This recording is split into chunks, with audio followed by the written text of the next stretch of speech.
There was a time when silence filled my life, a silence I mistook for God's absence. I drifted away, step by step, blaming God for the storms I'd sailed into myself.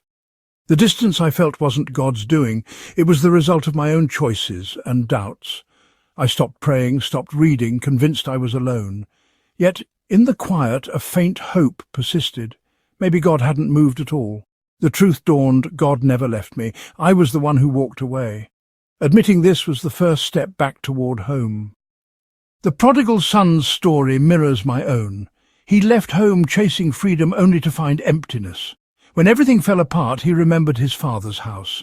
It wasn't a dramatic revelation, just a quiet realization. He needed to go back.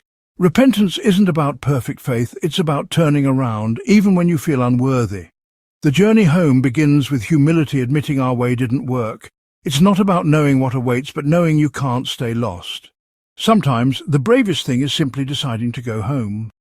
The beauty of the story is the father's response. He was waiting, watching, and when he saw his son, he ran to him. No lecture, no hesitation, just compassion and open arms. The father didn't care about dignity, he cared about his child. He restored his son fully, celebrating his return with honor and love. This is God's heart.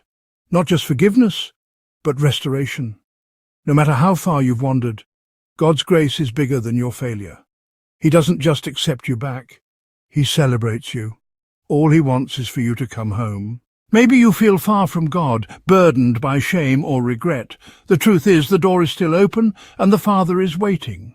Coming home doesn't require perfection, just a decision to turn around. God isn't looking for perfect people, but honest hearts ready for grace. If you feel that gentle pull, don't ignore it.